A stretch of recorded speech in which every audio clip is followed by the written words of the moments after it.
मैं doctor Jameel Khan GPC Dungarpur से। हम्म, तो आज बच्चों अपन सार्थक अंक सिग्निफिकेंट फिगर्स क्या होते हैं इसके बारे में अध्ययन करेंगे।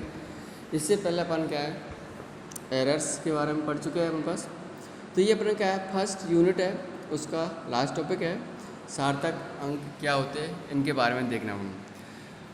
तो सार्थक अंक क्या है, किसी भी भौतिक राशि है उसको मापने के लिए जितने भी अपन न्यूनतम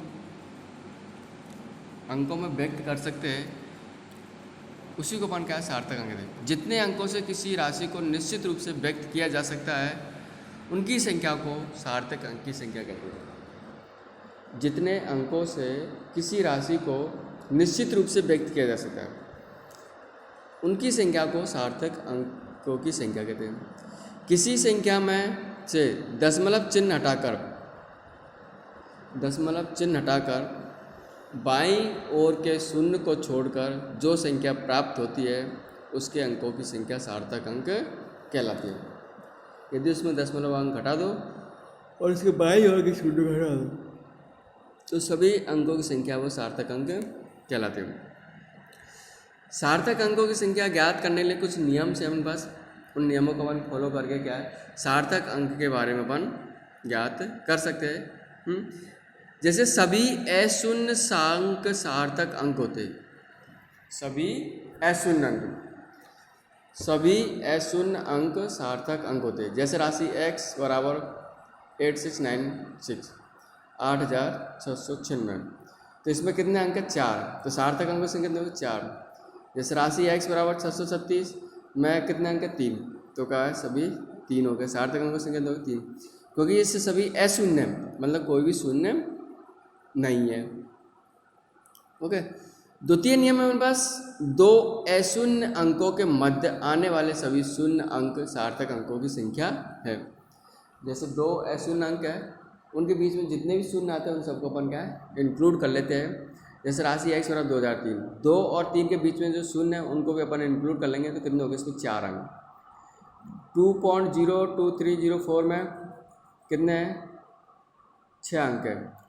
2.02304 में कितने 6 अंक, तो कितने हो जाएंगे इसमें सार्थक अंक इसमें 6 हो जाएंगे। तीसरा नियम है बस यदि संख्या का आंकिक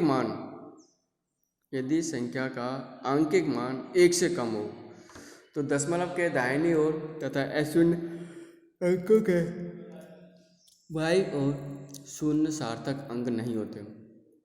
जैसे x बराबर 0.0046, तो इसमें 4 और 6 ये 1 से कम है, तो 1 से कम है तो इसे 4 6 के जो 4 है इससे पहले जितने भी शून्य 3 इन सबको अपन हटा लेते तो कितने संग हो गए 4 6, 2 सार्थक अंकों की संख्या हो गई। चतुर्थ नियम है दशमलव बिंदु के अंतिम अशून्य अंक के पश्चात दाहिनी ओर आने वाले सभी शून्य अंक सार्थक अंक की गणना में लिए जाते हैं। जैसे राशि x बराबर 0.00600, तो जैसे 6 है, 6 से पहले 0 जो है उनको अपन काउंटिंग नहीं करेंगे, लेकिन 6 के बाद जो 0 है उनको काउंटिंग कर लेंगे। तो 600 में 2 अंक हो गए, तो ये कितने हो जाएंगे 3 हो जाएंगे। इसी प्रकार 60 में कितने हो जाएंगे 2, तो इसमें सार्थक अंकों की संख्या कितनी हो जाएगी 2, तो इनमें सार्थक अंकों की संख्या कितनी हो जाएगी 3 और 2। पंचम नियम में क्या है अशून्य अंक के दाहिनी ओर स्थित सभी शून्य सार्थक अंक नहीं होते।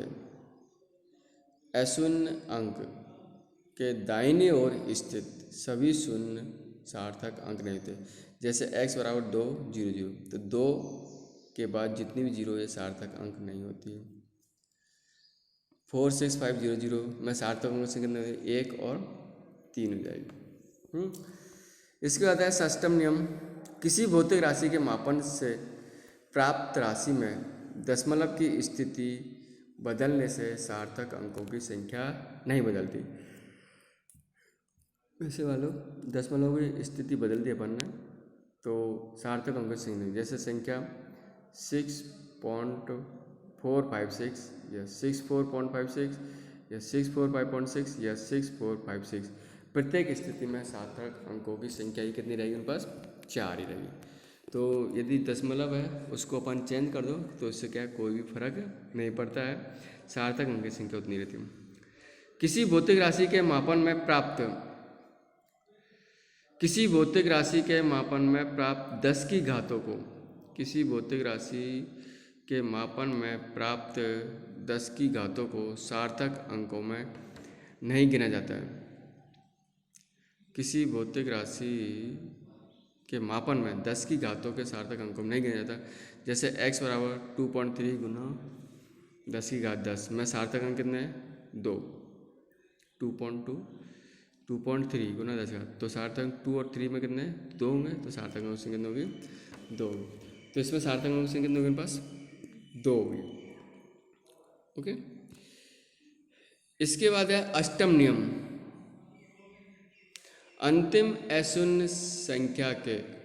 अशून्य राशि के दाहिनी ओर आने वाले सभी शून्य सार्थक अंक लिए जाते हैं यदि उन्हें मापन द्वारा प्राप्त किया हो। जैसे 4050 मीटर है में सार्थक अंक संख्या, क्योंकि इसमें 5 के बाद जो 0 है वो शून्य माने, क्योंकि इसमें मीटर इसमें इकाई दे रखी है।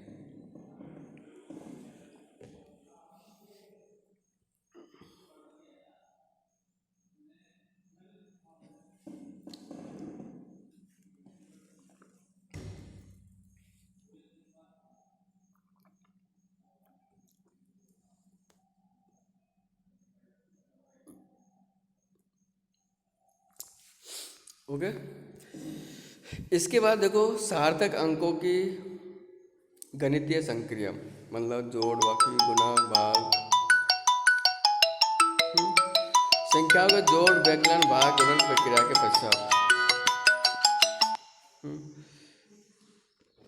पश्चात परिणाम में सार्थक अंकों की संख्या प्रेक्षण में आने वाली राशियों से न्यूनतम सार्थक अंक के समान होती है। जैसे 5.6 प्लस 2.96 प्लस 3.056, इनको जोड़ लेंगे अपन तो 11.616 हुए।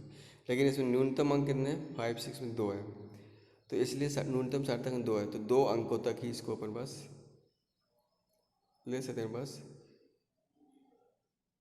11.6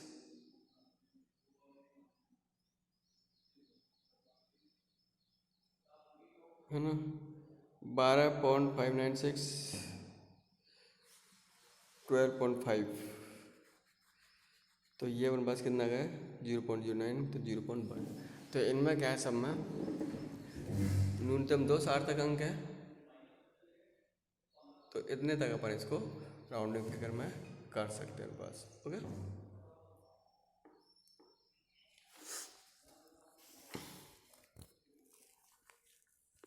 इसी बार इसको मल्टीप्लिकेशन किया तो ये आया। इसमें न्यूनतम सार्थक अंक 2 है, तो इसको 2 अंकों तक राउंड फिगर कर लेते हैं अपन। तो अंकों को पूर्णांकित करना, राउंडिंग ऑफ डिजिट्स, मतलब किसी संख्या को निश्चित सार्थक अंकों की संख्या में परिवर्तित करने के लिए समीपता के सिद्धांत का प्रयोग करते हैं। अप्रोक्सीमेशन के जो प्रिंसिपल है उसका प्रयोग करते हैं। तो इस प्रयोग क्रिया को अपन राउंडिंग, इस क्रिया को अपन पूर्णांकित या राउंडिंग ऑफ करना कहते हैं। जिस अंक को पूर्णांकित करना है, यदि उसके दाईं ओर का अंक 5 से कम है तो पूर्णांकित करते समय संख्या अपरिवर्तित रहेगी।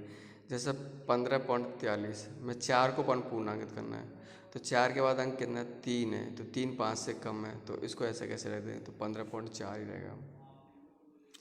पूर्णांकित करने पर कितना हो गया? 15.4 ही आ जाएगा।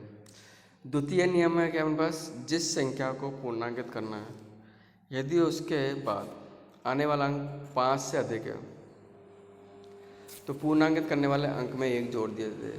संख्या 5.89 में अंक 8 को पूर्णांकित करना था, 8 के बाद 9 है, तो 9 5 ज़्यादा है, तो इसमें 1 जोड़ देंगे तो कितना जाएगा? 9, तो यह संख्या 5.9 जाएगी। तृतीय नियम, यदि पूर्णांकित किया जाने वाला अंक 5 है और इस अंक के पश्चात 0 आता है तो पहली संख्या अपरिवर्तित रहेगी। यदि संख्या 0 से बड़ी है तो पूर्णांकित करने पर संख्या 1 जोड़ देते हैं। जैसे 3.450 तो 5 के बाद 0 है तो ऐसे ही रह जाएगी, 3.4 ही लिखा जाएगा हमारे पास। यदि पूर्णांकित किया जाने वाला अंक 5 है एवं इस अंक से पहले संख्या विषम है तो उसमें 1 जोड़ देंगे, यदि सम है तो उसको अपरिवर्तित रहेगा। तो ये अपने पास क्या है, चौथा नियम है अपने पास। ओके, तो इस प्रकार से हमारे पास क्या है ये देखते हैं। तो आज अपन ने देखो बच्चों ये पढ़ लिया सार्थक अंक किसे कहते हैं, सार्थक अंक क्या होते हैं, सार्थक अंकों को निकालने के क्या नियम हैं, और अंकों को पूर्णांकित करने के क्या नियम है, इनके बारे में अपन ने क्या अध्ययन किया है। तो ये सब चीज़ें अपन क्या है कभी कभी एग्जाम में पूछ लेता है कि सार्थक अंकों के आधार पर इसका मान कितना होगा।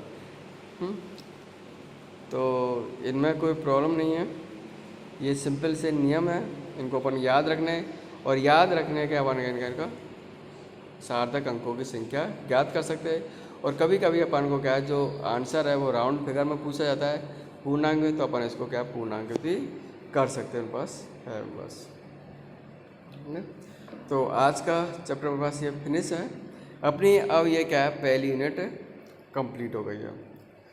कल से अपन क्या है दूसरी यूनिट पढ़ना स्टार्ट करेंगे, जिसमें मोमेंटम है, कार्य है, फोर्स है, वर्क है, कॉन्सेप्ट है, वर्क कॉन्सेप्ट है, और यूनिट्स है, कार्य कितने प्रकार के होते हैं, ये सब चीज़ें अपन इसमें पढ़ेंगे। पावर है, एनर्जी है, पावर और वर्क एनर्जी में रिलेशनशिप है, calculation of power, numerical problem, ये सब क्या है कि सब चीज़ें अपन क्या है इसके अंदर पढ़ेंगे। तो ये अपन पास क्या है दूसरी यूनिट होगी। तीसरी यूनिट है रोटेशनल मोशन, ये अपने पास सिलेबस में नहीं है अपने पास। चौथी यूनिट है वो कंप्लीट हो चुकी है, 5वीं यूनिट कंप्लीट हो चुकी है, तो केवल अपने पास एक दूसरी यूनिट कट रही है, वो भी अपन को क्या है जल्दी फिनिश हो जाएगी बस। Okay, thank you.